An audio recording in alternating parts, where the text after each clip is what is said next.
প্রেম ট্রাউজারের পকেটে দুহাত ঝুঁকিয়ে ধীর কদমে এগিয়ে এলো নিধির নিকট। বাতাসে তীব্র দাপটে মেয়েটার চুলগুলো এলোমেলো করে দিচ্ছে। নিধি পলকহীন চোখে প্রিয় পুরুষের ঠোঁটের কোণে সেই মুচকি হাসিটুকু দেখল। তৃষ্ণার্ত চোখ দুটো আজ ভারী বেইমানি করছে। দৃষ্টি কেন ফেরানো যাচ্ছে না? কেন এই পুরুষকে দেখার এত ইচ্ছে? প্রেম একটু ঝুঁকে নিধির চোখের সামনে তুড়ি বাজিয়ে বলল, কিরে, এত সুন্দর গান শোনালাম, বললি না কেমন হয়েছে? নিধি লজ্জা পেল, দৃষ্টি সরিয়ে বলল, আপনার গানের গলা বড়ই ভীষণ সুন্দর ডাক্তারবাবু। ধন্যবাদ। আরেকটা শোনাবো নাকি? নিধি কি মানা করবে? সে প্রেমের দিকে তাকিয়ে বলল, আজ বোধ হয় আপনার মুড অনেক ভালো। খুব। কারণ জানিস? কি? তোর ভাবি, মানে আমার উনি আর কি, ও আমায়। নিধি থামিয়ে দিল প্রেমকে, বলল, বুঝেছি, আপনার প্রেমিকার জন্য মুড ভালো, তাই তো? প্রেম মুচকি হাসল। প্রেমের সে হাসি দেখে নিধির অশান্ত চোখ দুটো বৃষ্টির পানির মতো বর্ষণ শুরু করে দিয়েছে। নিধি উল্টো ফিরে দাঁড়ালো, ছাদের দরজার দিকে এগিয়ে যেতে নিলেই প্রেম বলল, চলে যাচ্ছিস? নিধির কদম স্থির করে বলল, যাচ্ছি। থেকে যা আর কিছুক্ষণ। নিষিদ্ধ জিনিসের আশেপাশে থাকাটাও বড্ড কষ্টকর ডাক্তারবাবু। নিধি হন হন করে ছাদ থেকে নেমে গেল। প্রেম ঠোঁট কামড়ে দাঁড়িয়ে রইল সেখানে। নিধির কথার মানে সে বুঝেছে। একটা মেয়ে এত বলদ হয় কি করে? এইটুকু কথা শুনেই নাকের পানি চোখের পানি এক করে ফেলেছে। তবে নিধিকে জ্বালাতে ভালোই লাগছে প্রেমের। অর্ণব, স্বার্থ, মেহেরাব এবং সেহের পুলিশ স্টেশন থেকে বের হলো মাত্র। স্বার্থ ফাইজের সাথে ঝামেলা করেছে, এটা নিয়েই মূলত ঝামেলা। আর এই ঝামেলাটা বাঁধিয়েছে নিশা। স্বার্থ ভীষণ চটে আছে নিশার উপর। কত বড় কলিজা নিয়ে ঘোরে ওই মেয়ে, ভাবা যায়? স্বার্থকে জেলে ভরতে চেয়েছিল। অন্য গাড়ির কাছে এগিয়ে যেতেই স্বার্থ শুধায়, তোর বোন এসব কি শুরু করছে? অর্ণ দাঁড়ালো, পিছু ফিরে স্বার্থর দিকে তাকিয়ে গাড়ির সাথে হেলান দিয়ে দাঁড়ালো। বুকে দুহাত গুজে বলল, ফাইজের সাথেও রিলেশন কি? ওই হতচ্ছাড়া তোর বোনকে পছন্দ করে ভাল। তোর বোন মদন একটা বন্ধু বন্ধু বলে মাথায় উঠিয়ে রাখে। আর কিছু? স্বার্থ চোয়াল শক্ত করলো, ফুস ফুস করে নিঃশ্বাস ফেলে বলল, আর কিছু আবার কি? ওর সাহস হয় কি করে নেশার পিছনে পড়ে থাকার? দেখ অর্ণ, আবার মাথা খারাপ হলে তোর বোনকে তো খুন করবোই, সাথে ওই ছেলেটাকেও। অর্ণ সোজা হয়ে দাঁড়ালো। মেহেরাব ও শেহেরের থমথমে মুখশ্রী দেখে বলল, তোর দরকার ছিল ওকে একেবারে উপরে পাঠিয়ে দেওয়া। পার্সোনাল জিনিসে কেউ চোখ তুলে থাকলে সে চোখ উপড়ে ফেলতে দুইবার ভাবতে নেই। স্বার্থ পিট পিট করে অর্ণর গম্ভীর মুখখানা দেখল। অর্ণ গাড়ি দরজা খুলে পেছনে গিয়ে বসলো। সেহে ড্রাইভিং সিটে বসতেই স্বার্থ ও মেহেরাব উঠে বসলো। অর্ণ ফোনে কিছুক্ষণ মনোযোগ রেখে মেহেরাবকে বলল, বিজয়ের কি খবর? মেহেরাব শুধায়, হসপিটাল থেকে ডিসচার্জ করা হয়েছে। আই থিঙ্ক আগের থেকে বেটার আছে। ওর হাত পা ভেঙে পঙ্গু হসপিটালে পাঠানোর ব্যবস্থা কর। স্বার্থ আশ্চর্য হয়ে শুধায়, তোর বাড়াবাতে চাই দিয়েছি নাকি?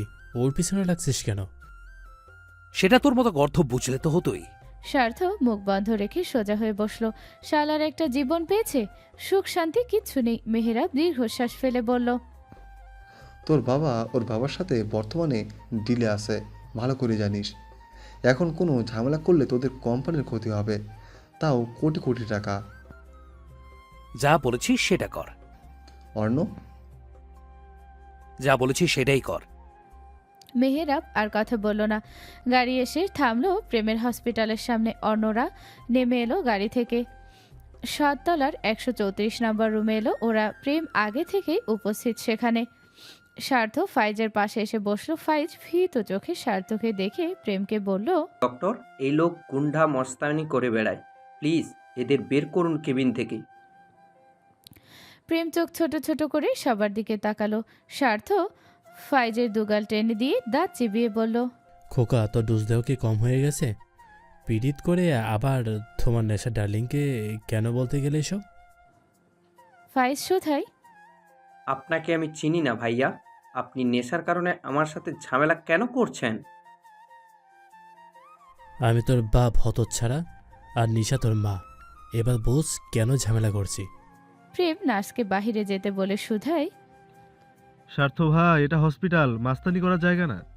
আমার পেশেন্টের সাথে তুমি ঝামেলা করতে পারো না? স্বার্থ অবাক হওয়ার ভান করে প্রেমের দিকে তাকালো, বলল, ডক্টর সাহেব, আমি আপনার পেশেন্ট। বাচ্চা ডেলিভারি করতে এসেছি, মাস্তানি করতে নয়। প্রেম হতবাক হয়ে বলল। কার ডেলিভারি করাতে এসেছো? কেন আমার? প্রেম স্বার্থর পেটের দিকে তাকালো, আবার স্বার্থর দিকে তাকিয়ে বলল, তোমার ডেলিভারি কিভাবে করাবো? যেভাবে করায় ওইভাবেই করবি। সেহের প্রেমের সাথে চোখাচোখি করে বলল। তোর বাচ্চার বাপকে? স্বার্থ ঠোঁট টেনে হাসলো, সেহেরের দিকে তাকিয়ে মুচকি হেসে বলল, জানো, তুমিও তো আমার বাচ্চার বাপ। তোমার ছোঁয়া জাদুতে আমি বাবা হতে চলেছি। সেহের ছিটকে দূরে সরে গেল, নাক মুখ কুচকে বলল, ছি, আমাকে কি তোর গে মনে হয়? মানলাম আজ অবধি কোনো মেয়ে পটাতে পারেনি, তাই বলে তোর সাথে? ছি। স্বার্থ সেহেরের কথায় কান্না দিয়ে প্রেমকে বলল। নে, এবার বাচ্চাটা বের কর। প্রেম ভোতা মুখে স্বার্থর বদন পানে তাকিয়ে বলল, মেইন পয়েন্ট কেটে বের করতে হবে। রাজি থাকলে বলো, আজকেই তোমার বাচ্চা বের করে দিচ্ছি। বিকেলবেলায় কায়নাত বাগানে পানি দিচ্ছিল। আজ সে কিংবা নিশা কেউ কলেজে যায়নি। নাজনীন কাল চলে যাবে খুলনা। সে বাড়ির ভিতর থেকে বেরিয়ে এলো আদালের সাথে। সকালে বাইরে গিয়ে আবার দুপুরের একটু আগে দিয়ে ফিরেছে সে। কায়নাতকে ফুল গাছে পানি দিতে দেখে চুপটি করে দাঁড়িয়ে রইল। কায়নাত পানি দেওয়ার ফাঁকে পেছনে একবার তাকালো। নাজনীনকে দাঁড়িয়ে থাকতে দেখে পানির লাইন বন্ধ করে দিল। এগিয়ে এসে বলল, দাঁড়িয়ে আছো কেন? বসো এখানে। নাজনীন বসলো বেতের চেয়ারে। কায়নাত পাশে বসতেই নাজনীন বলল। কায়নাত দীর্ঘশ্বাস ফেলে বলল, খারাপ থাকার কথা ছিল কি? বেশ। কায়নাত বিয়ের ব্যাপারে কোনো কথা বলতে চাইছে না। এমনিতেই হাজব্যান্ড ওয়াইফের ব্যাপার বাইরের মানুষকে জানানো উচিত নয়। বাড়ির মানুষ জানে, এইটুকুই না হয় থাক। কায়নাত বলল, দাদিকে নিয়ে এলো না কেন? কতদিন হয়ে গেল দাদিকে দেখি না। কায়নাত কথা হারাচ্ছে। খুব ভালো করে বুঝলো নাজনীন বলল। কায়নাত মাথা ঝাঁকালো। নাজনীনের সাথেও কথা বলতে অস্বস্তি হয়। নাজনীনকে সব সময় বড় ভাই ভেবে এসেছে, কিন্তু সেই ভাই যে তাকে অন্য দৃষ্টিতে দেখে সেটা জানার পর আর স্বাভাবিক আচরণ করার তার পক্ষে সম্ভব হয়নি। নাজনীন বেশ কিছুক্ষণ চুপ থেকে বলল। কায়নাত মুচকি হেসে উঠে দাঁড়ালো, পানির লাইন অন করে বলল, অবশ্যই যাব, খুব শীঘ্রই। নাজনীন নিজে উঠে দাঁড়ালো। কায়নাতের পেছন পেছন গিয়ে ফুল গাছগুলো দেখলো। এটা ওটা নিয়ে টুকটাক কথা বলতে লাগলো। অর্ণব সবেমাত্র বাড়ি ফিরেছে। স্বার্থ বাইক নিয়ে নামিয়ে দিয়ে গেছে তাকে। আজ যেহেতু অর্ণব অফিস যায়নি, তাই গাড়ি নিয়েও বের হয়নি। বাড়ির গেট দিয়ে ভেতরে ঢুকেই প্রথমে চোখ গেল বাগানের শেষ প্রান্তে, যেখানে কায়নাত গাছে পানি দিচ্ছে আর হেসে হেসে নাজনীনের সাথে কথা বলছে। অনু প্যান্টের পকেটে হাত গুজে দাঁড়ালো। সানগ্লাসটা ধূসর রঙা, শার্টের উপরে বোতামে ঝুলিয়ে রাখা। হালকা রোদের রশ্মিতে তার যত্ন করে গুছিয়ে রাখা চুলগুলো বালির মতো চিকচিক করছে। কপালে গভীর ভাঁজ, চোখ দুটো দূর প্রান্তে তাক করা, ঠোঁটের কোণে হালকা বাঁকা হাসি। সে উঁচু গলা করে বলল, মিসেস অর্ণ চৌধুরী। কায়নাত এহেন ডাকে ফট করে পেছনে তাকালো। অবাক চোখে অর্ণকে দাঁড়িয়ে থাকতে দেখে থমথমে খেয়ে গেল। নাজনীর বিরক্ত চোখে অর্ণকে দেখে হাত মুঠো বন্দি করে ফেল। অর্ণ বড় বড় পা ফেলে এগিয়ে এলো ওদের নিকট। ওদের সামনে দাঁড়িয়ে অর্ণ ঠোঁটের কোণে মেকি হাসি টানল। সেই হাসিটার মানে একমাত্র নাজনীনই বুঝল। কায়নাত অর্ণকে আজ অন্য গেটআপে দেখে বেশ অবাক হলো। লোকটা কি আজ অফিসে যায়নি? সে দৃষ্টি ঘুরিয়ে আবার ফুল গাছে পানি দিতে লাগলো। অর্ণ নাজনীনের চোখে চোখ রাখল। নাজনীন দৃঢ় কণ্ঠে বলল, খুব একটু বেশি বলতে পারো। কায়নাত পানি দিতে দিতে অন্য সাইডে চলে গেছে। নাজনীন সেদিকে একবার তাকিয়ে দাঁতে দাঁত চেপে বলল। অর্ণ এমন ভাব করলো যেন সে কিছুতেই শুনতে পায়নি। সে কিছু পিছু ঘুরে কায়নাতকে উদ্দেশ্য করে বলল, শোনো মেয়ে, স্বামীর সেবা যত্ন করা নারীর ধর্ম।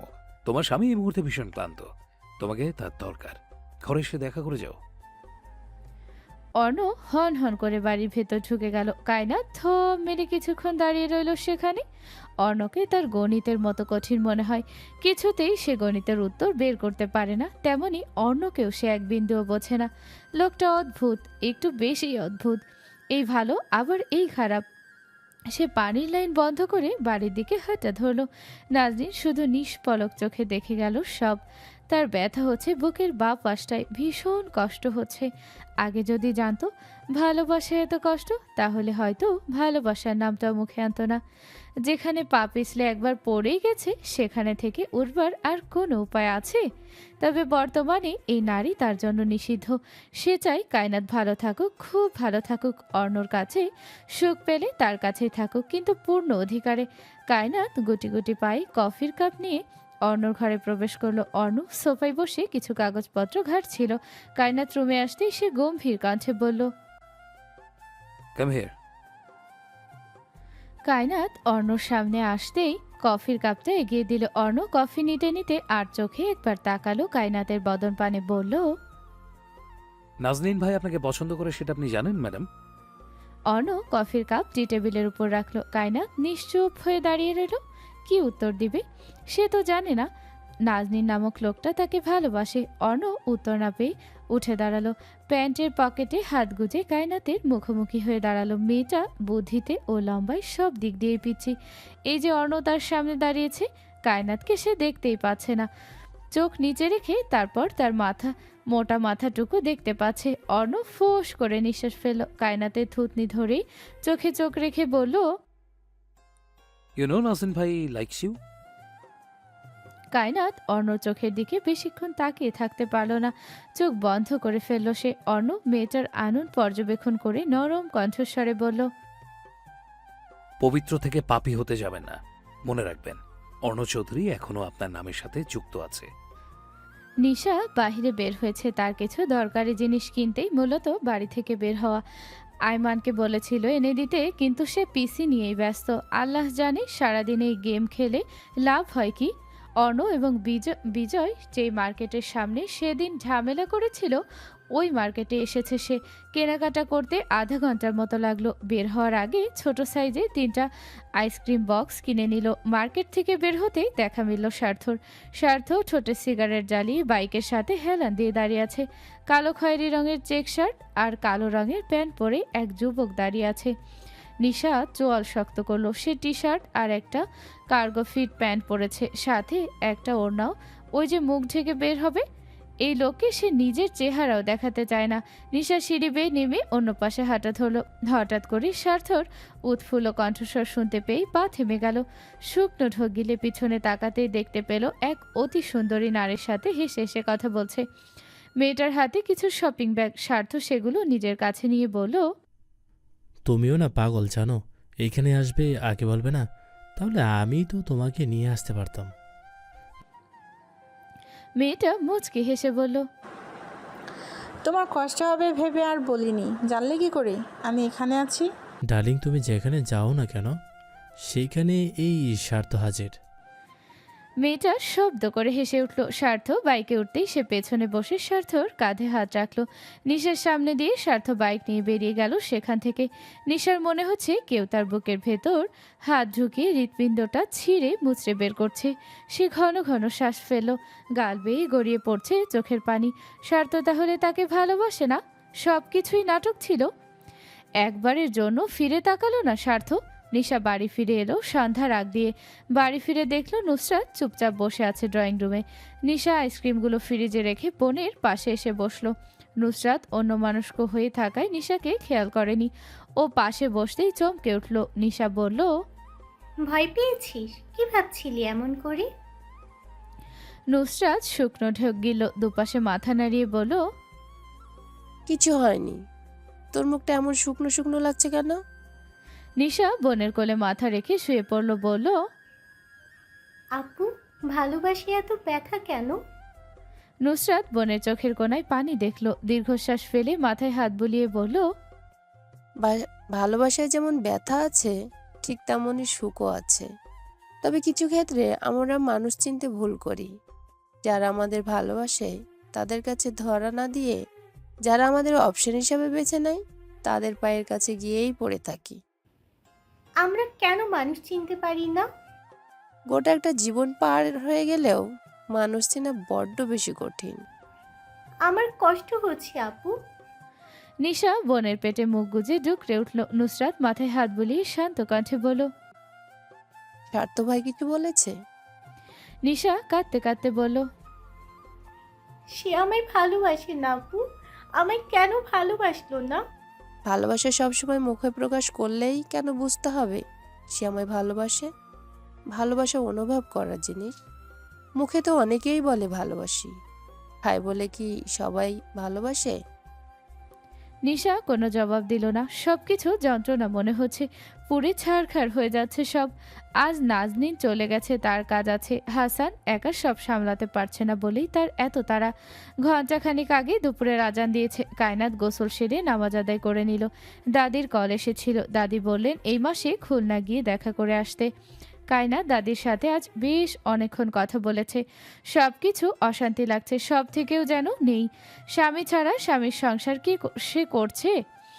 অর্ণ কি আদৌ কখনো তাকে মেনে নিবে না? কায়নাত গুটি গুটি পায়ে ঘর থেকে বের হলো। নিধি নিশার ঘরে বসে আছে একা একা। কায়নাত পাশে গিয়ে বসলো। নিধির উদাস মুখ দেখে বলল, তোমার মন খারাপ কেন? নিধি মুচকি হাসলো, মাথা নাড়িয়ে বলল, মন খারাপ থাকবে কেন? ঠিকই আছি। আমার মনে হচ্ছে তুমি কিছু লুকাচ্ছ। কিছু না। ডাক্তারবাবুকে নিয়ে ভাবছো তাই না? নিধি কায়নাতের দিকে পূর্ণ দৃষ্টি মেলে বলল, ডাক্তারবাবু সত্যি কি কাউকে ভালোবাসে? কায়নাত বলল, আমি কি করে জানবো আপু? কিন্তু 2 দিন পর পর বিয়ে করার জন্য আম্মু আব্বুর সাথে ঝামেলা করে। নিধি নিশ্চুপ হয়ে বসে রইল। কায়নাত বলল, চলো আজ তোমায় ঢাকা ঘুরিয়ে দেখাবো। ফুপুমার বাসায় যাবে না? উনি কল করেছিলেন, বলেছেন তোমায় নিয়ে যেতে। নিশা যাবে? বললে অবশ্যই যাবে। বিকেলবেলা তিনজন রেডি হয়ে বের হলো বাড়ি থেকে। নিশা অনেক জায়গায় ঘুরিয়ে দেখালো। কায়নাত তো সবসময় নিশার সাথেই থাকে, তাই এই বেশ কয়েকদিন অনেক জায়গা চিনে গেছে সে। রাত 8টার দিকে ওরা একটা রেস্টুরেন্টে ঢুকলো। খাবার অর্ডার করলো, হালকা কিছু খেয়ে দিয়ে বের হলো বাইরে।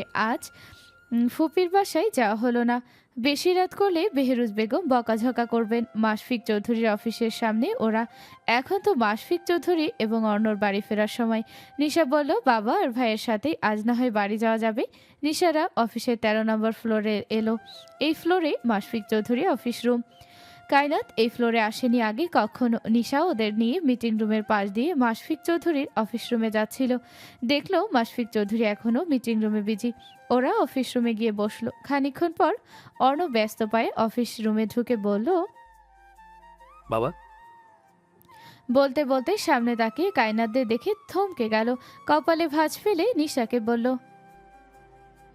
তোরা এখানে এই সময় কি করছিস? নিশা বাবার চেয়ারে দুপা উঠিয়ে বসে বলল, তোমার বউ তোমাকে অনেক মিস করছিল, তাই তোমাকে দেখাতে নিয়ে এলাম।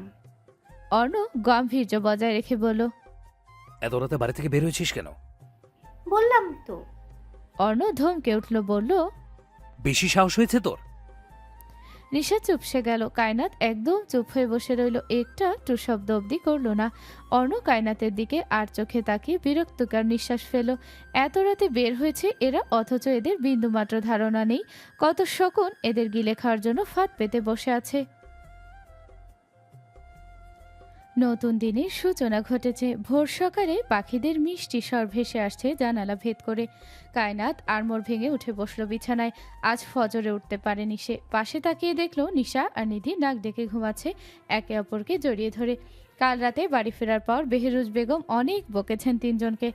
একে তো রাত করে ফিরেছে, আবার অন্য বাড়ি ফিরে অনেক চিৎকার চেঁচামেচি করেছে। তার ভাব দেখে মনে হচ্ছিল কায়নাতরা ভীষণ বড় ভুল করে ফেলেছে। যত সব ফালতু লোক। কায়নাত বিছানা থেকে নেমে হাত মুখ ধুয়ে ওয়াশরুম থেকে বের হলো। লম্বা চুলগুলো সুন্দর করে বেনুনি গেঁথে কাঁধের দুপাশে ওড়না দিয়ে ঘর থেকে বের হলো। নিশ্চয়ই সাইমা আপা এসে কাজে লেগে গেছে এতক্ষণে। আর বেহরুজ বেগমও উঠে গেছেন। কায়নাত সিঁড়ি বেয়ে নিচে নেমে এলো। দেখলো রান্নাঘর থেকে শব্দ আসছে। সে এগিয়ে গেল সেদিকে। দেখলো সাইমা আপা আর শাশুড়ি মিলে কাজ করছে আর টুকটাক কথা বলছে। কায়নাত উপস্থিত হতেই সাইমা মুচকি হেসে বলল, কায়নাত আর চোখে বেহরুজ বেগমের দিকে তাকিয়ে জবাবে শুধায়, আমি একটু কাজে হেল্প করি। তুমি তো সব সময় করো, আজ আমিও একটু করি। বেহরুজ বেগম সাইমাকে থামতে বললেন। কায়নাতের দিকে তাকিয়ে শক্ত কণ্ঠে বললেন, অর্ণর জন্য 1 কাপ ব্ল্যাক টি নিয়ে ছাদে যাও। কায়নাতের হাসি খুশি মুখটা শুকিয়ে এলো। এই শাশুড়ি ভারী বজ্জাত। একে তো নানু শাশুড়ি এসে ঘাড়ের উপর বসে নানা রকম বাজে কথা বলে তাকে বিপদে ফেলেছে, তো অন্যদিকে শাশুড়ি 3 বেলায় ছেলের সকল কাজ তাকে দিয়েই করাচ্ছে। অথচ পোড়া কপাল স্বামী তার বউকেই মানে না। কায়নাত চুপচাপ ব্ল্যাক টি বানিয়ে সিঁড়ি বেয়ে ছাদের দরজার কাছে এলো। মাথা আগে বের করে উকি দিল বজ্জাত জামাইয়ের সাথে আবার দামড়া দেবরগুলো আছে নাকি। আশেপাশে কাউকে দেখতে না পেয়ে সে পা রাখলো ছাদে। একটু এগিয়ে এসে বামে তাকাতেই দেখতে পেল খালি গায়ে সুঠাম দেহি তার সুদর্শন স্বামীকে। পরনে শুধু হালকা কালো রঙের একটা ট্রাউজার। ঘামে পুরো শরীর চিকচিক করছে, হাতের মাসেলগুলো ফুলে উঠেছে আপ ডাউন করার কারণে। কায়নাত শুকনো ঢোক গেল। অর্ণর পিঠের ঠিক মধ্যখানে একটা কালো কুচকুচে তিল আছে। সেথায় কায়নাতের বেহায়া চোখ যেতেই হার্টবিট বেড়ে গেল। কি মহাজালায় পড়ল সে। অর্ণ উঠে দাঁড়ালো। ঘামন্ত শরীর নিয়ে কিশোরী কর্নার দিকে ফিরতেই দুজনেই ভেবাচেকা খেয়ে গেল। কায়নাতের গলা শুকিয়ে কাট কাট। অর্ণ কপাল কুচকে মেয়েটার লাজুক আনন্দ দেখল। ব্লাশ করছে মুখখানা। গায়ে আজ সাদা রঙের একখানা 3 পিস। ওড়নাটা ঠিক কী রঙের বলা যায় সে বুঝতে পারছে না। অনেক রং মিলিয়ে প্রিন্ট করা, বেশ লাগছে দেখতে। হাতে কাপ দেখে সে গিয়ে এলো ষোড়শী কন্যার নিকট। না চাইতেও মেয়েটার হাত কাঁপছে অস্বাভাবিকভাবে। অর্ণ কায়নাতের হাত থেকে কাপটা নিয়ে ভারী স্বরে বলল, এত কাঁপছেন কেন? ধরলাম না, কিছু করলাম না, তাতেই এই অবস্থা। ম্যাডাম কি ভয় পাচ্ছেন? ম্যাডাম রাগটা খুবই অদ্ভুত লাগে কায়নাতের কাছে। কেমন যেন শিহরণ বয়ে যায় শরীর জুড়ে। স্থির বুকটাও অজানা কারণে দুরু করে। কায়নাত পিটপিট করে মাথা উঁচু করে অন্যর চোখে চোখ রেখে সাথে সাথে দৃষ্টি নামিয়ে নিল। শুকনো গলা ভিজিয়ে বলল, ভয় পাবো কেন? তাহলে তো কাঁপছেন কেন? কই, কাঁপছি না তো। অর্ণ বোধহয় ঠোঁট বাঁকিয়ে স্মিত হাসল। কাপে চুমুক বসিয়ে অদ্ভুত কণ্ঠে বলল, আপনি বড় হবেন কবে? এহেন সময় এহেন প্রশ্ন শুনে হকচকিয়ে গেল। কায়নাত বলল, আমি তো বেরোই। আপনি খুবই ছোট, অন্তত স্বামী সামলানোর ক্ষেত্রে একদমই ছোট বাচ্চা। কায়নাতের কান গরম হয়ে এলো। কি বেহায়াপনা কথাবার্তা। লজ্জা শরমের মাথা খেয়েছে। কায়নাত উল্টো ঘুরে দরজার দিকে পা বাড়ালো। অর্ণ ধমক দিয়ে বলল, আপনাকে কি আমি যেতে বলেছি? কায়নাত থমকে গেল। লোকটার কথা শুনলে তার হৃদ মাঝারে ঝড় শুরু হয়। কি করে বোঝাবে এই লোককে। অর্ণ কায়নাতের নগ্ন পায়ের দিকে তাকালো। ফর্সা পা দুটো জলজল করছে। এক পায়ে সোনালি রঙের চিকন পায়েল। সে দৃষ্টি সরিয়ে কায়নাতের লম্বা বেননি গাঁথা চুলের দিকে তাকালো। আর একটু এগিয়ে এসে ওর চুল স্পর্শ করতেই কায়নাতের শ্বাস আটকে এলো। চোখ মুখ খিচে বন্ধ করে ফেলল। অর্ণর শরীর থেকে ক্যালভিন ক্লেইন পারফিউমের কড়া ঘ্রাণ তার নাকে এসে বাড়ি খাচ্ছে। মাতাল মাতাল সেই ঘ্রাণখানা। অর্ণ কায়নাতের মোটা চুলের বেনুনি নাক ডুবিয়ে চোখ বন্ধ করে বিড়বিড় করে বলল, সুইট এলাইজম। শব্দখানা কায়নাতের কর্ণদয়ে পৌঁছালো না। অর্ণ ওর চুল ছেড়ে দিয়ে কায়নাতের কানের লতির একটু নিচে হাত স্পর্শ করে শোধায়, next time there will be a stain here. বলেই হন হন করে কায়নাতকে পাশ কাটিয়ে ছাদ থেকে নেমে গেল। কায়নাত আটকে রাখা শ্বাসটুকু ছাড়তেই শরীর ভেঙে এলো। দাঁড়িয়ে থাকার শক্তিটুকু বোধহয় ক্ষয় হয়ে এসেছে। সকালের স্নিগ্ধ বাতাসটুকুও তার শরীর স্পর্শ করতে পারছে না। ঘেমে একাকার অবস্থা তার। সকাল সকাল নাস্তা খেতে বসেছে সবাই। প্রেম আজ হসপিটালে যাবে না, তবে বাহিরে কোথাও যাওয়ার কথা। আদালতও খেয়েই বাড়ি থেকে বের হবে। আর কখন ফিরবে তার কোনো ঠিক ঠিকানা নেই। অন্যদিকে বাড়ির ছোট পুত্র আইমান চৌধুরীর আজ একটা ফ্রেন্ডের বার্থডে পার্টি আছে। সে আজ সেখানেই থাকবে। মাশফিক চৌধুরী অফিসের গেটআপে এসেছেন। তিনি নাস্তা শুরু করার আগে অর্ণকে বললেন, নেক্সট উইকে আমরা কোম্পানির কাজে থাইল্যান্ড যাচ্ছি। না, তোমার অ্যাসিস্ট্যান্ট তোমাকে জানিয়েছে। অর্ণ মাথা নাড়িয়ে শোধায়, ইয়েস বাবা, he told me everything. Okay, so be ready. Okay. Arna খেয়ে বাবার সাথে বের হলো বাড়ি থেকে। প্রেম বাইকের চাবি নিয়ে সিঁড়ি বেয়ে নামছে। রিং আঙুলে ঘোরাতে ঘোরাতে নিধি সদর দরজার সামনে কোমরে হাত দিয়ে বাহিরে উকি ঝুঁকি দিচ্ছে। প্রেম কপাল কুঁচকে ফেলল, আশেপাশে তাকিয়ে দেখলো বর্তমানে সাইমা ছাড়া কেউ নেই। সাইমা টিভি ছেড়ে সোফার ওপর পায়ের ওপর পা দিয়ে বাংলা মুভি দেখছে। প্রেম ধীর কদমে এগিয়ে এলো সদর দরজার নিকট।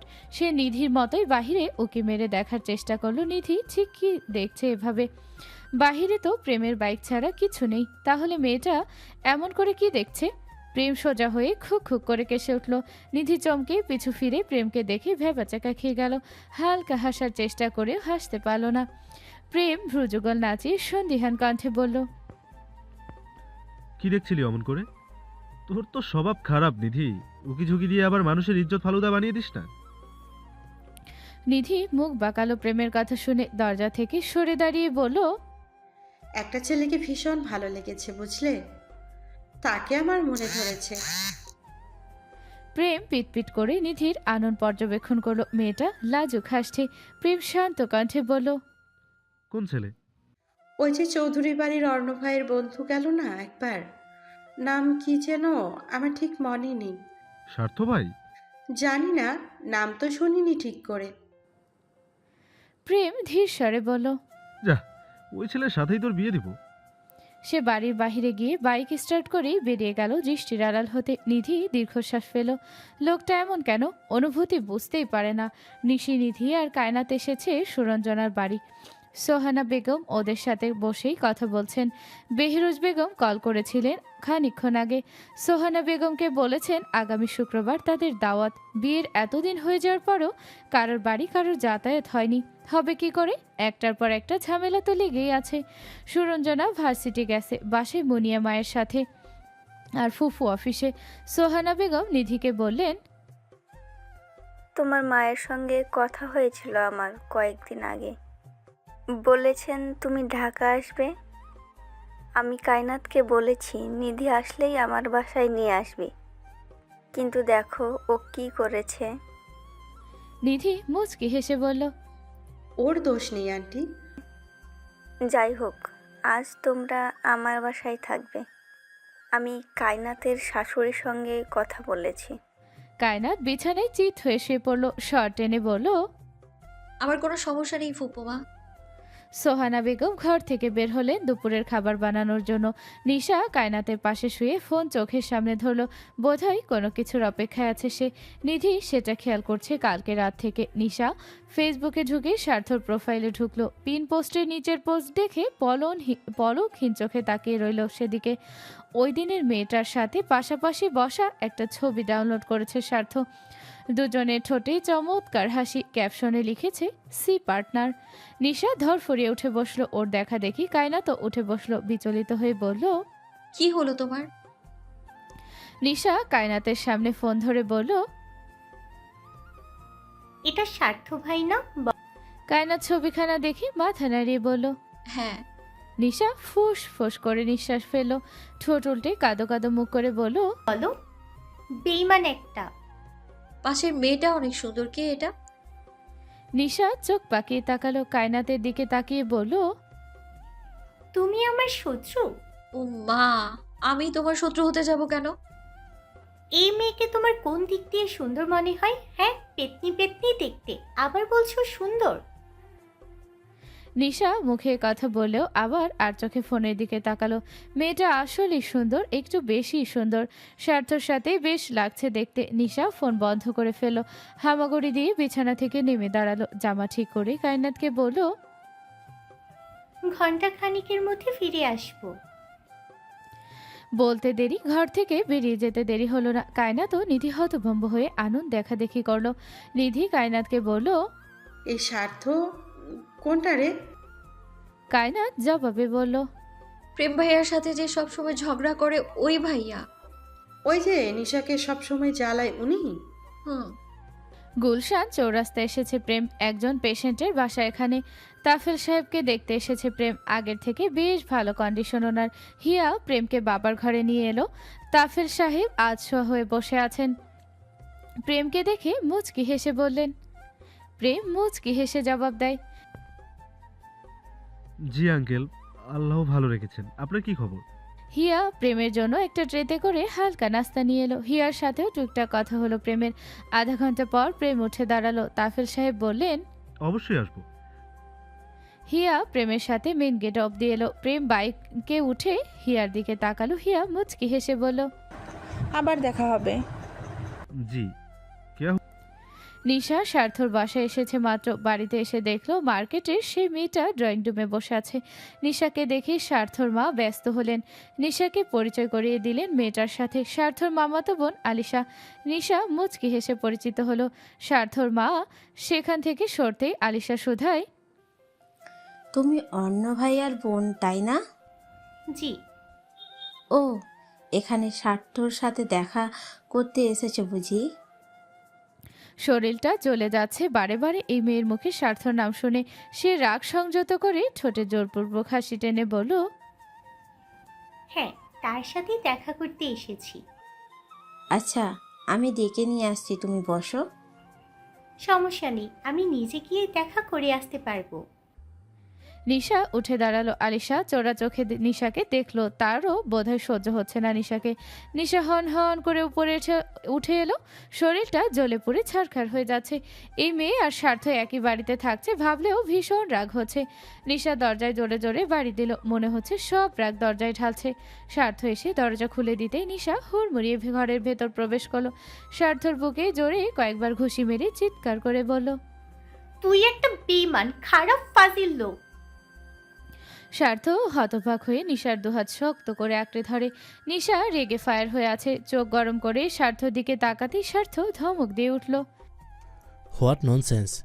নিশা ধাক্কা দিয়ে স্বার্থকে সরিয়ে দিল। বলল, তুই আসলে একটা বেঈমান। নাটক করার আগে একবারও ভাবলে না কিছু? কি করেছি আমি? নিশা বলল, কি করনি তুমি সেটা বলো। স্বার্থ শান্ত হলো। ঠান্ডা কণ্ঠে বলল, আমার বাড়িতে এসেছিস কেন? এখন এই বাড়িতে আসার জন্য কারণ লাগবে আমার? আমাকে তুমি জিজ্ঞেস করছো কেন এসেছি? হ্যাঁ করেছি। এই বাড়িতে কি কাজ তোর? নিশা ছলছল চোখে স্বার্থকে দেখলো।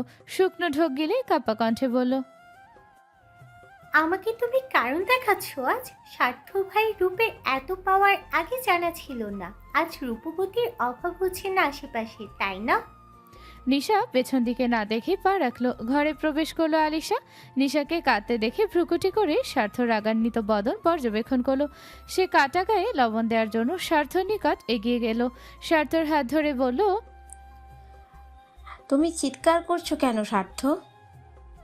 স্বার্থ নিশার অবিশ্বাস্য চোখে তাকিয়ে আছে। নিজের প্রতি আজ অবিশ্বাস দেখছে ওই চোখ জোড়ায়। নিশা স্বার্থর হাতের দিকে তাকিয়ে চোখে পানি রেখেও হেসে ফেল। স্বার্থর দিকে তাকিয়ে ছোট করে বলল, সত্যি আজ আমি ভীষণ অবাক।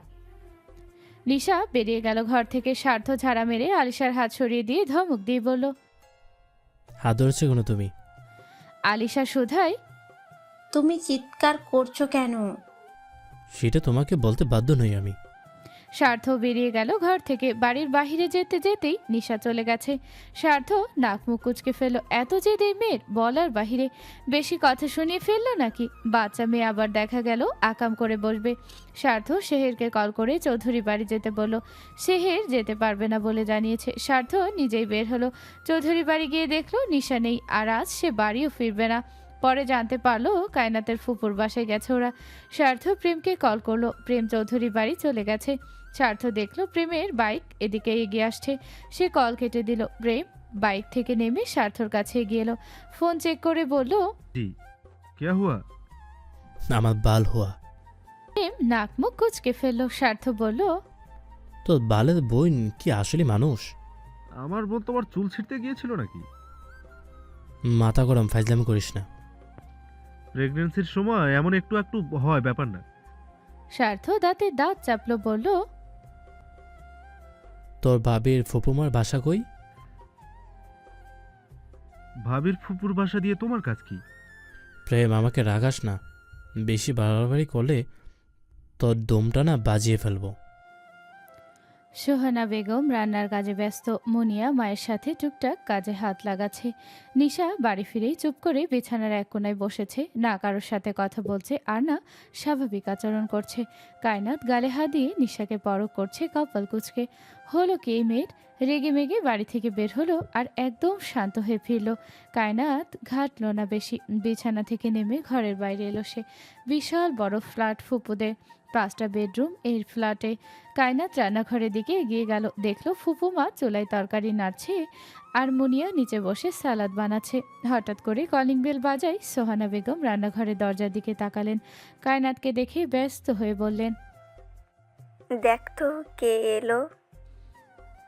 কায়নাত ফ্ল্যাটের মেইন দরজা খুলে দিতেই সামনে স্বার্থ আর প্রেমকে দেখে ভীষণ অবাক হলো। স্বার্থ মুচকি হেসে বলল, আসসালামু আলাইকুম শালাল বউ। কায়নাত হতভম্ব হয়ে সালামের উত্তর নিয়ে বলল, এটা কেমন ডাক? স্বার্থ কপাল কুঁচকে বলল, সব কথা বাইরে দাঁড়িয়ে বলবো? ভিতরে যেতে দিবে না? কায়নাত তাড়াতাড়ি করে দাঁড়ালো। স্বার্থ প্রেমকে নিয়ে ড্রয়িং রুমের সোফায় গিয়ে বসলো। কায়নাত দরজা লাগিয়ে দিয়ে ওদের নিকট এগিয়ে এলো। রান্নাঘর থেকে সোহানা বেগম বললেন, কে এলো রে কায়নাত? কায়নাত ইতস্তত বোধ করে শুধায়, আমার দেবরা এসেছে ফুপুমা। সোহানা বেগম চুলার জাল কমিয়ে তাড়াহুড়ো করে বের হলেন রান্নাঘর থেকে। স্বার্থ ও প্রেম দুজনেই সালাম দিল। সোহানা বেগম অচেনা 2 ছেলেকে দেখে জোরপূর্বক হাসলেন। কায়নাত প্রেমকে দেখিয়ে বলল, উনি আমার বড় দেবর। তারপর স্বার্থকে দেখিয়ে বলল, আর উনি হচ্ছেন ওনার ভাইয়ের বন্ধু স্বার্থ ভাইয়া। সোহানা বেগম মুচকি হেসে বললেন, ভালো আছো বাবা তোমরা? প্রেম বলল, জি আন্টি। তোমরা বসো, আমি তোমাদের জন্য ঠান্ডার ব্যবস্থা করছি। তিনি চলে গেলেন। স্বার্থ কায়নাতকে দেখে বলল, ভাবি? কায়নাত স্বার্থর দিকে তাকালো, বলল, আমাকে নাম ধরে ডাকবেন। আপনাদের মতো বুড়ো লোকদের মুখে ভাবি ডাক শুনলে আমার নিজেকে কেমন বুড়ি বুড়ি মনে হয়। স্বার্থর মুখখানা ভোতা হয়ে গেল। প্রেম ঠোঁট কামড়ে হাসি আটকানোর চেষ্টা করলো। ঠিক জায়গায় উচিত কথা বলেছে কায়নাত। প্রেম স্বার্থর দিকে তাকিয়ে ভ্রু নাচিয়ে মেকি হেসে বলল, মুরব্বী মানুষ বলে কথা, নাম ধরে ডেকো কেমন? স্বার্থ কটমট করে প্রেমের দিকে তাকালো, তারপর কায়নাতের দিকে তাকিয়ে মিনমিন করে বলল, শালাল বউই ঠিক আছে, যাই হোক তোমার কালনাগিনী ননদ কই? কায়নাত ভ্রু কুচকে বলল, কালনাগিনী আবার কি? আমার ননদ অনেক ভালো। ভালো না চাই? কায়নাত সরু চোখে স্বার্থকে দেখলো। প্রেম দাঁত কিরমির করে স্বার্থকে বলল, আমার বোনের নামে আর একটা ফাউল কথা বললে তোমার খবর আছে। কি করবি তুই? হ্যাডাম দেখাচ্ছিস কার সাথে? কায়নাত নাক মুখ কুচকে ফেলল দুজনের ঝগড়া দেখে। যেখানে সেখানে ঝগড়া করা এদের কাজ। সোহানা বেগম ঠান্ডা জুস এনে দিলেন ওদের। কায়নাত সুরঞ্জনার ঘরে গিয়ে বলল, প্রেম আর স্বার্থ এসেছে। নিশা শুনেছে, তবুও ঘরের বাইরে আসেনি। নিধি ঘর থেকে বেরিয়ে দেখলো প্রেম স্বার্থর সাথে ঝগড়ায় ব্যস্ত। লোকটাকে আজ অন্যরকম সুন্দর লাগছে, কিছুটা ছোট বাচ্চাদের মতো। নিধি আর কায়নাত ড্রয়িং রুমে এসে ওদের পাশে বসলো। স্বার্থ ঘাড় ঘুরিয়ে ওই ঘরের দিকে তাকিয়ে প্রেমের কানে কানে বলল, তোর বোন কই বাল? কায়নাতে জিগা। প্রেম কায়নাতকে বলল, ভাবি নিশু কোথায়? ও তো আপনার সাথেই এসেছিল তাই না? আপু তো ঘরেই আছে ভাইয়া। ও আচ্ছা, এখনো এলো না কেন? মনটা খারাপ মনে হচ্ছে আপু। স্বার্থ হালকা কেসে বলল, আমাকে একটু ওর কাছে নিয়ে চল। কায়নাত উঠে দাঁড়ালো, স্বার্থকে নিয়ে ওই ঘরের দিকে পা বাড়ালো। নিধি চুপচাপ প্রেমের সাথে বসে আছে। প্রেম নিধিকে দেখে বলল, তুই সিঙ্গেল মানুষ হয়ে বিয়েত্তা বেটিদের মতো শাড়ি পরছিস কেন? জানিস শাড়ি পরলে তোকে কেমন লাগে? কেমন লাগে? খুব বাজে লাগে, একটুও ভালো লাগে না। নিধি মাথা নিচু করলো। সত্যি কি এত বাজে দেখতে লাগে তাকে? ডাক্তারবাবু কি আর মিথ্যে কথা বলবেন? উনি হয়তো সত্যি কথাই বলছেন। প্রেম নিধির শাড়ির আঁচলের এক কোণা ধরে শাড়ির দিকে তাকিয়ে বলল, শাড়িটা সুন্দর, আমার বোকারানির মতো। নিধি শুকনো ঢোক গেল। যন্ত্রণা হয় বুকে প্রেমের মুখে অন্য নারীর কথা শুনলে। এই লোক কেন বুঝলো না তাকে? তার অনুভূতি, ভালোবাসা, মুগ্ধতা কিছুই বুঝলো না, নাকি বুঝেও না বুঝার ভান করে? হয়তো তাই। ডাক্তারবাবুর জীবনে এক অন্য নারীর অস্তিত্ব আছে, সেখানে নিধি কি করে প্রবেশ করতে পারে? প্রেমের ফোন বেজে উঠল। সে শাড়ি ছেড়ে দিয়ে ফোন স্পিকারে দিয়ে বলল, হ্যালো। ওপাশ থেকে এক নারীর চিকন মিষ্টি কণ্ঠস্বর ভেসে এলো। সেটা হচ্ছে হিয়ার। হিয়া বলল, প্রেম বলছেন? জি। আপনার মানিব্যাগটা আমার বাসায় ফেলে গেছেন। প্রেম প্যান্টের পকেটে হাত দিয়ে দেখলো সত্যি মানিব্যাগটা নেই। সে দীর্ঘশ্বাস ফেলে বলল, ভুলে গেছি, আপনি রাখুন, আমি সন্ধ্যার আগে গিয়ে নিয়ে আসবো। ঠিক আছে, রাখছি তাহলে, আবার দেখা হবে। জি অবশ্যই। প্রেম কল কেটে দিল। নিধি বলল, মেয়েটাকে ডাক্তারবাবু, আপনি তার বাসায় গিয়েছিলেন? প্রেম ফোন রেখে পিট পিট করে নিধির পুরো আনন্দ দেখলো। ঠোঁট কামড়ে একটু হেসে বলল, যা ভাবছিস তাই, সেই সে। নিধি জোরপূর্বক হাসলো খানিক। ভালোবাসার গভীরতা অনেক দূর অবধি চলে গেছে বুঝতে তার সময় লাগলো না। প্রেম নিধির শুকনো মুখ দেখে মিটি মিটি হাসলো। মেয়েটাকে জ্বালাতে এত ভালো লাগে ভাষায় প্রকাশ করার মতো না। একটু বেশি বকাশোকা মেয়ে। স্বার্থ ঘরে এসে নিশার পাশে বসলো। কায়না তো কোমরে হাত দিয়ে কোমর বাঁকিয়ে দেয়ালের সাথে হেলান দিয়ে দাঁড়ালো। কপালে গভীর ভাঁজ আর দৃষ্টি স্বার্থর দিকে। স্বার্থ আর চোখে কায়নাতকে দেখলো। ভারী বজ্জাত মার্কা একটা বউ বিয়ে করেছে অর্ণ।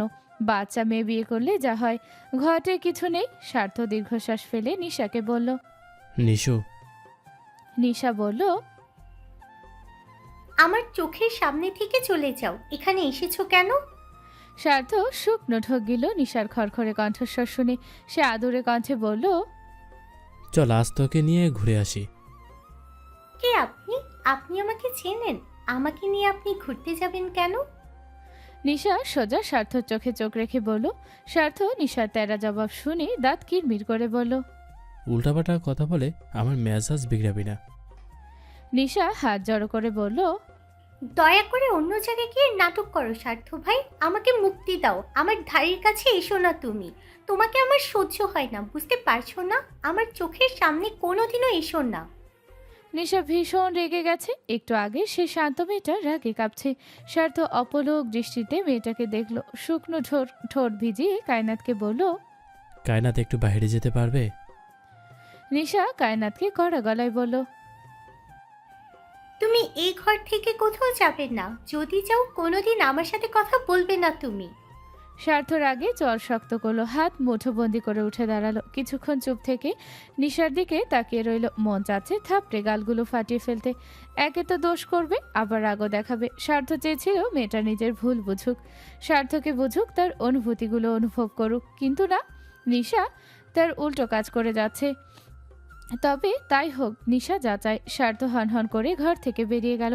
কায়না ঠোঁট কামড়ে নিশার দিকে তাকিয়ে আছে। এর আগে এত রেগে যেতে দেখেনি সে নিশাকে। নিশা রাগে রীতিমতো কাঁপছে। স্বার্থ চলে যেতেই নিশা হু হু করে কেঁদে উঠল। কায়না তাড়াতাড়ি ওর নিকট এগিয়ে গিয়ে বলল, কাঁদছো কেন? কি হলো তোমার? রাতে আর কায়নাদের ফুফুর বাসায় থাকা হলো না। দুপুরে খাওয়া দাওয়া করে প্রেম জোর করে ওদের বাড়ি নিয়ে এসেছিল। নিশা প্রেমকে জড়িয়ে ধরে কেঁদেছে খুব। স্বার্থ তখন রেগে বাড়ি থেকে বেরিয়ে যায়। তারপর প্রেম নিশাকে দেখতে ঘরে গিয়ে দেখে বোন কাঁদছে। যা বোঝার সে সব বুঝে গেছে। এখন গোধূলির শেষ সময়। আকাশে হাজারো পাখি নিজেদের নিরে ফিরে যাচ্ছে। আলতারঙা আকাশখানায় তাকিয়ে থাকলে শুধু তাকিয়ে থাকতে ইচ্ছে করে। কায়নাত অনর ঘর ঝাড়ু দিয়েছে একটু আগে। লাট সাহেব নাকি সকালে বলে গিয়েছেন তার ঘরটা পরিষ্কার করতে। সেই সুযোগ বুঝেই বেলি বেগম কায়নাতকে পাঠিয়ে দিয়েছেন অনর ঘরে। তার কথা, জামাই বউ এক ঘরে না থাকলে ইটিস পিটিস হবে কি করে। এদিকে বুড়ি জানেই না খাটাসটা তাকে এই ঘরের আনাচে কানাচে আসতে দেয় না। কায়নাত ওড়না কোমরে বেঁচে লম্বা চুলগুলো হাত খোপা করে বিছানায় চাদর পাল্টে দিল। তারপর ভাবলো কাবার্ড থেকে তার কিছু শাড়ি বের করে নিয়ে যাবে। সব কাজ শেষে কায়নাত কাবার্ড খুলে সে শাড়ি দেখতে লাগলো কোনটা কোনটা নেওয়া যায়। এই বাড়িতে সালোয়ার কামিজ খুবই কম, তাই চাইলেও সে পরতে পারে না। সেই ঘুরে ফিরে শাড়ি পরতে হয়। নিচে একটা ড্রয়ার আছে ছোট, সেখানে একটা পেপারের অর্ধেক বের হয়ে আছে। চাবি সাথে ঝুলিয়ে রাখা। হয়তো তাড়াহুড়োয় অন্য চাবি রেখে চলে গেছে। কায়নাত শাড়ি বের করে বিছানায় রাখলো। ড্রয়ার পুরোটা খুলে পেপারটা হাতে নিতেই চোখ গেল ড্রয়ারে রাখা কিছু হাস্যজ্জ্বল ছবির দিকে। কায়নাতের দৃষ্টি কেঁপে উঠল, পরানটা ছেদ করে উঠল। সেদিকে চোখ যেতে শুকনো ঠোক গিলে কয়েকটা ছবি উঠিয়ে নিল হাতে। অতি সুন্দরী এক নারীর পাশে তার হালাল পুরুষ। প্রত্যেকটা ছবিতেই লেগে আছে দুজনের প্রাণ খোলা হাসি। অনর হাতে হাত রেখে চোখে চোখ রেখে পাশাপাশি বসে আছে সেই নারী। কত রকম ছবি তো জনের, কখন যে চোখের কোণায় পানি চলে এসেছে সে নিজেও বোধহয় জানে না। কোথাও একটা যন্ত্রণায় খা খা করছে বক্ষস্থল। এই মেয়ের কারণে কি অর্ণ এখনো বিয়েটা মেনে নেয়নি? সে অন্য এক নারীকে ভালোবাসে। কায়নাতের শরীর শিহরিত হলো, বুকের যন্ত্রণায় শ্বাস আটকে এলো। কায়নাত তাড়াতাড়ি ছবিগুলো যথাস্থানে রেখে কাবার্ড বন্ধ করে ফেলল। হাঁটু গেলে মেঝেতে বসতেই হু হু করে কেঁদে উঠল। প্রাপ্তির খাতা আজ সত্যি শূন্য মনে হচ্ছে। কি বা ছিল তার? নিজের বলতে এই সংসারটুকুই তো ছিল, তাও অর্ণকে ঘিরে। কিন্তু এসব যে ক্ষণিকের, এসব তার নয়। না অর্ণ, না সংসার, আর না অধিকার। অর্ণ বলেছিল খুব শীঘ্রই ডিভোর্স দিবে কায়নাতকে। ডিভোর্সের আসল কারণ অন্য এক নারী। কায়নাত তাদের ভালোবাসার মধ্যে একটা কাঁটা। অর্ণ সত্যি বলেছিল সেদিন। কায়নাত আসলেই অর্ণর গলার কাটা। অর্ণ ক্লান্ত শরীর নিয়ে ঘরে ঢুকলো নিঃশব্দে। মেঝেতে কায়নাতকে উল্টো ফিরে বসে থাকতে দেখে কপাল কুচকালো। সে শক্ত স্বরে বলল, এই মেয়ে, আমার ঘরে কি করছেন আপনি? কায়নাত চমকে উঠল, চোখের পানি মুছে তাড়াহুড়ো করে উঠে দাঁড়ালো। মাথা নত করে বিছানায় রাখা শাড়িগুলো আঁকড়ে ধরে ঘরের বাহিরে যাওয়ার জন্য পা বাড়ালেই অর্ণর সামনে এসে দাঁড়ালো। কায়নাত চমকে অর্ণর দিকে তাকিয়ে আবার মাথা নিচু করে ফেলল, বলল, আম্মু আপনার ঘর পরিষ্কার করতে বলেছিল, সেটাই করেছি। কান্নাগুলো গলায় আটকে আছে, বোঝাই যাচ্ছে। অর্ণব ফুসফুস করে কায়নাতের থুতনি ধরে নিজের মুখোমুখি করলো। কায়নাতের চোখের পানি টলমল করছে, নাকটা লাল হয়ে গেছে। অর্ণর চোখে ক্রোধ। সে হাতের কৌটোটা বিছানায় ছুঁড়ে মারল। কায়নাত হাঁসফাঁস করে অর্ণর থেকে সরতে চাইলে অর্ণ কায়নাতের চোয়াল চেপে ধরল। সে হুতাশন কণ্ঠে বলল, কাঁদছো কেন তুমি? কায়নাত চোখ মুখ খিচে বন্ধ করে ফেলেছে। অসহ্য যন্ত্রণা হচ্ছে অর্ণের ছোঁয়ায়, কণ্ঠে অধিকারে। সে ঝাড়া মেরে অর্ণকে নিজে থেকে ছাড়িয়ে নিল। চোখের পানি মুছে বলল, ছবেন না আমায়। ইডিয়েট, থপড়ে সোজা বানিয়ে ফেলবো। কার সাথে গলা উঁচু করে কথা বলছো তুমি? কায়নাত অর্ণের পাশ কাটিয়ে চলে যেতে চাইলে অর্ণ ক্ষিপ্ত হয়ে কায়নাতের হাত আঁকড়ে ধরল। দরজা বন্ধ করে দিতেই কায়নাত চেঁচিয়ে উঠল, আপনার সমস্যা কি বলবেন? বিয়ে মানেন না, বউ মানেন না, তাহলে সেই মেয়েকে নিয়ে কেন এত মাথা ব্যথা আপনার? বিয়ে যখন মানেনি না, তাহলে ডিভোর্সটা দিয়েই দিন। আপনিও মুক্তি পাবেন আর আমিও। ডিভোর্স তো আমি দেবই। আপনি কি ভাবছেন আপনাকে সংসার করার জন্য বিয়ে করেছি? সেটাই, বিয়েটাই যখন মানেন না, তাহলে এত কথা বাড়িয়ে লাভ নেই। ডিভোর্স পেপার এলে আমায় পাঠিয়ে দেবেন, আমি সাইন করে দেব। তারপর দরজার দিকে তাকিয়ে বলল, দরজাটা খুলে দিন। পারবো না। বলেই অর্ণ কাবার থেকে জামা কাপড় নিয়ে ওয়াশরুমে ঢুকে গেল। কায়নাত অনেক কষ্টে নিজেকে সামলালো। সবকিছু বিষের মতো লাগছে, যন্ত্রণা হচ্ছে।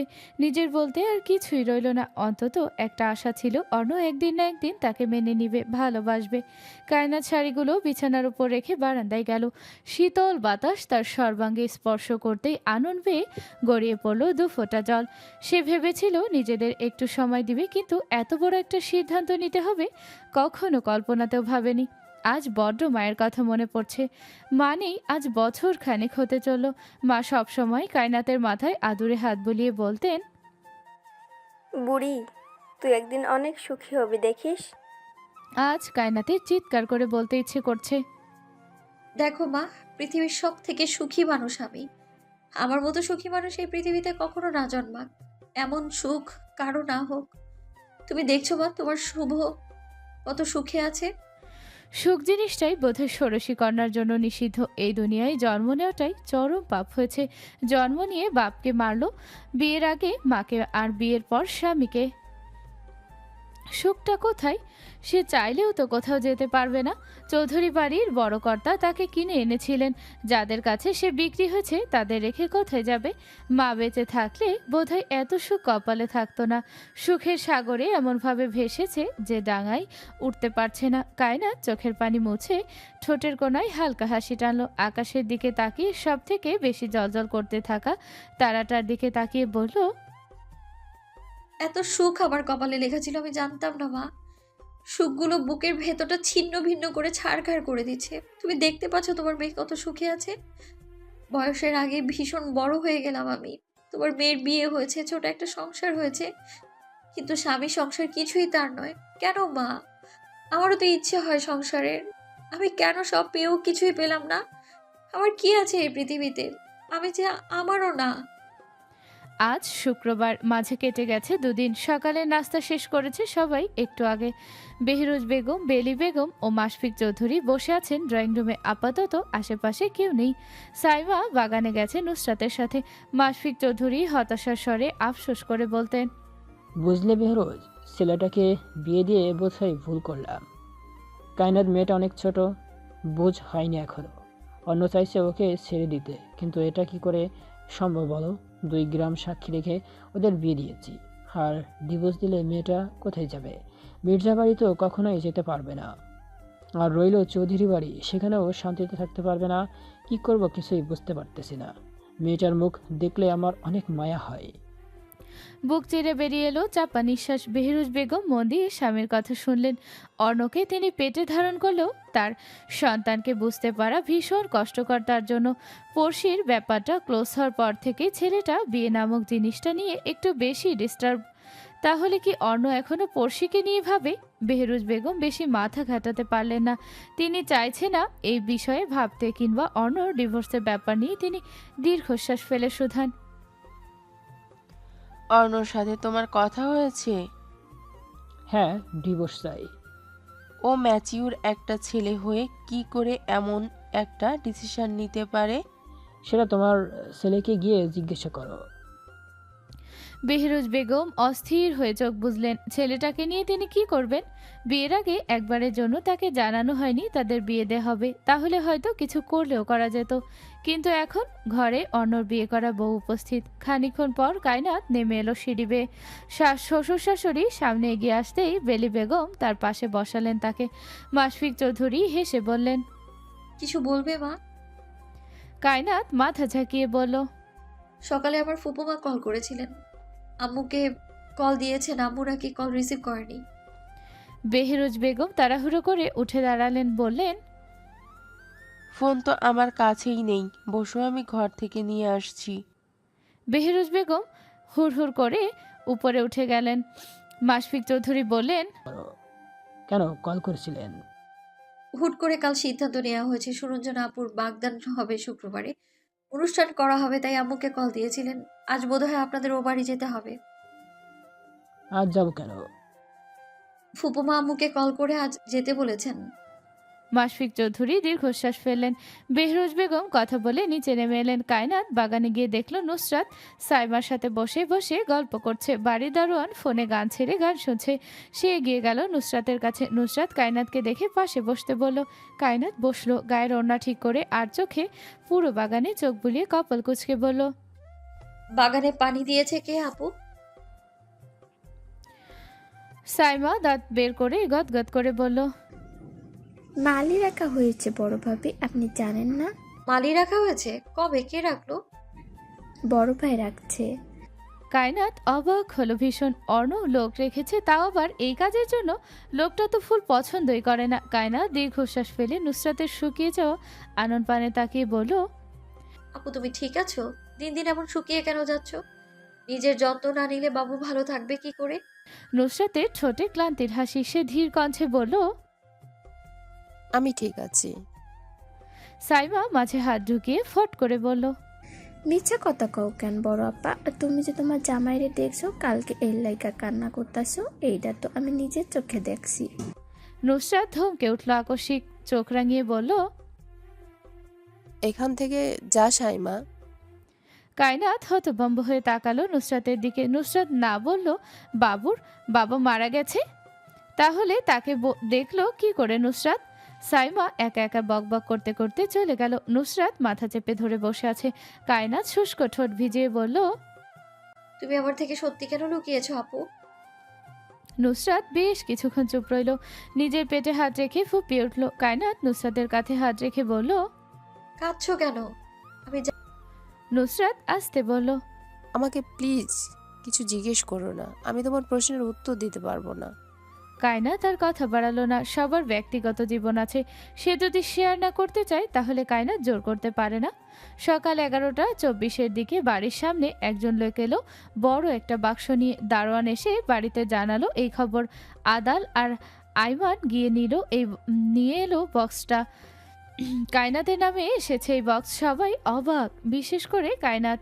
43 কেজির একটা বক্স তার নামে এসেছে, তাও আবার এই বাড়িতে। ড্রয়িং রুমের মাঝখানে বক্সটা রাখা হয়েছে। নিশা বক্সটা ঘুরে ঘুরে দেখছে। এত বড় একটা বক্সে কি থাকতে পারে ভেবেই তার মাথা নষ্ট হয়ে যাচ্ছে। আদাল বক্সটা খুললো এমন সময় নিয়ে। বক্স খুলতেই সবাই আশ্চর্য চোখে তাকিয়ে রইল। নিধি কায়নাতের কানে বিড়বিড় করে বলল, এসব কি? সব সাদা কেন? আদাল বক্সের ভেতর থেকে সব প্যাকেট বের করলো। ঠিক কতগুলো প্যাকেট এখানে জানা নেই কারণ। সব প্যাকেটগুলোই সাদা রঙের বিভিন্ন ডিজাইনের টু পিস এবং প্রিন্টের অনেকগুলো ওড়না, সাথে সাদা রঙের অনেকগুলো শাড়ি আছে। কায়নাতের চোখ কপালে। এত এত জামা, তা আবার সাদা রঙের। কে পাঠালো এসব? মনে হচ্ছে পুরো ড্রয়িং রুম জুড়ে জামা কাপড় দিয়ে ভরে গেছে। বিভিন্ন রঙের প্রিন্টের ওড়নাগুলো এত সুন্দর, কায়নাতের চোখ জুড়িয়ে গেল দেখে। সেদিন গাড়ি ভর্তি ফুল গাছ, আর আজ এত এত জামা। কে পাঠাচ্ছে এসব? বেহরুজ বেগম সন্দিহান চোখে কায়নাতের দিকে তাকালেন। এসব তো তার আর উড়ে আসবে না, অবশ্যই কোনো চেনা পরিচিত মানুষ করছে। তিনি কায়নাতের ভাবুক বদনে তাকিয়ে বললেন, এসব কে করেছে তুমি বুঝতে পারছো না? কায়নাত শাশুড়ির শক্ত চোয়ালে তাকিয়ে মাথা নেড়ে বলল, জানি না আম্মু।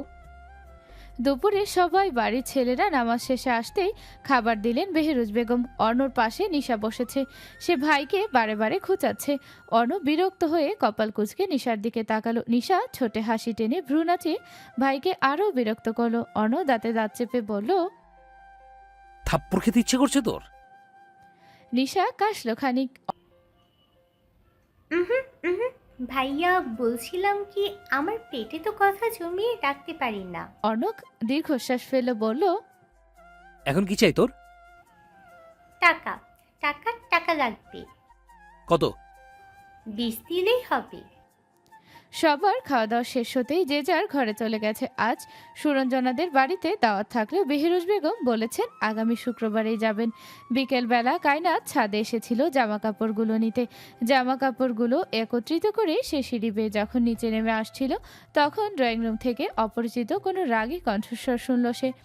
সে উপর থেকেই নিচে তাকিয়ে দেখল ওয়েস্টার্ন পরিহিত এক মেয়ে সোফায় বসে আছে অর্ণব সাথে। মেয়েটার মুখ দেখা যাচ্ছে না। হাঁটু সমান একটা টাইট ফিট ড্রেস পরা মেয়েটার পরনে।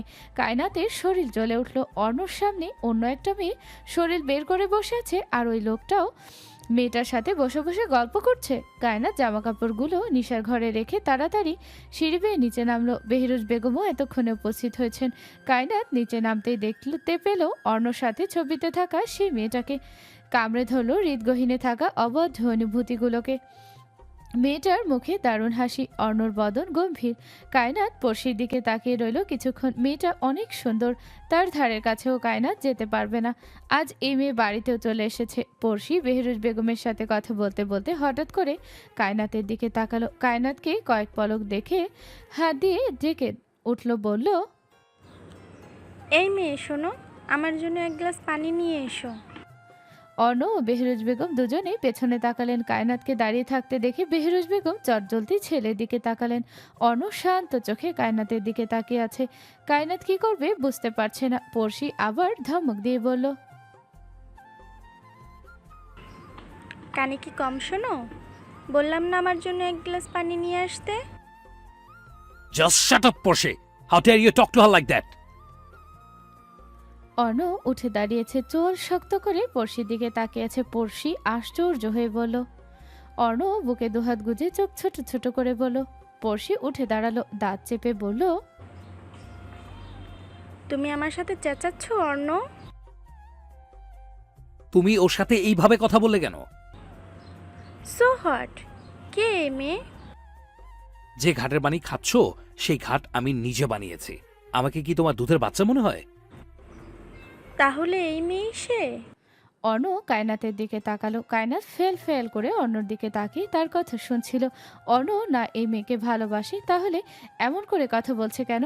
অর্ণর কাজকর্ম সব কায়নাতের মাথার উপর দিয়ে গেল। অর্ণ কায়নাতকে বলল, কাম হিয়ার। কায়নাত শুষ্ক ঢোক গিলে অর্ণর নিকট গিয়ে দাঁড়ালো। বেহরুজ বেগম কপালে ভাঁজ ফেলে ছেলের কাণ্ড দেখছেন। কি করতে চাইছে অর্ণ? অর্ণ কায়নাতের এক হাত আঁকড়ে ধরে পড়শির সামনে উঠিয়ে বলল, She is my wife, Mrs. Orno Chaudhary. And I know very well that you know this. জেনে বুঝে আমার বাড়িতে আমার বউকে হ্যারাস করতে এসেছো? পড়শি দাঁত চাপলো, কায়নাতের দিকে তাকিয়ে গা জ্বালানো হাসিতে প্রত্যুত্তরে বলল, তোমার চয়েস দেখে ভীষণ আফসোস হচ্ছে আমার। ওকে নিয়ে আর একটা কথা বলে তুমি কাল সকাল দেখতে পারবে না, আই প্রমিস। তোমার কলিজা ছিঁড়ে কুকুরকে দিয়ে খাওয়াবো। অপমানে পড়শি রাগে গিজগিজ করতে লাগলো। এই মেয়ের জন্য অন অপমান করছে।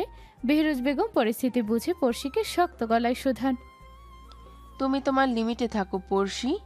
আমার বাড়ি এসে আমার ছেলের বউকে নিয়ে উল্টাপাল্টা কথা বললে ভেবো না আমি তোমাকে ছেড়ে দিব। পড়শি নিজের সাইড ব্যাগ তুলে নিয়ে ঠোঁট বাঁকিয়ে হাসলো। বাড়ির বাইরে যাওয়ার আগে বলে গেল, শুরুটা যেহেতু তিক্ততা দিয়ে শুরু হলো, তাহলে শেষটা ধ্বংস দিয়েই শেষ হবে। আবার দেখা হবে। পড়শি বাড়ি থেকে বেরিয়ে গেছে। অন্যের হাতে এখনো কায়নাতের ডান হাত। বেহরুজ বেগম আর চোখে সেদিকে তাকিয়ে সিঁড়ি বেয়ে উপরে উঠে গেলেন। কায়নাত আশ্চর্য নয়নে এখনো সদর দরজার দিকে তাকিয়ে আছে। একটু আগে এখানে কি হলো সব মাথার উপর দিয়ে যাচ্ছে। কায়নাত চোখ ঘুরিয়ে ড্যাব ড্যাব করে নিজের হাতের দিকে তাকালো। অর্ণ শক্ত করে ধরে রেখেছে। সে হাত মোচড়ামুচড়ি শুরু করলে অর্ণ ছেড়ে দিল। কায়নাত শুষ্ক ঠোঁট ভিজিয়ে বলল, উনি আপনার কে হন?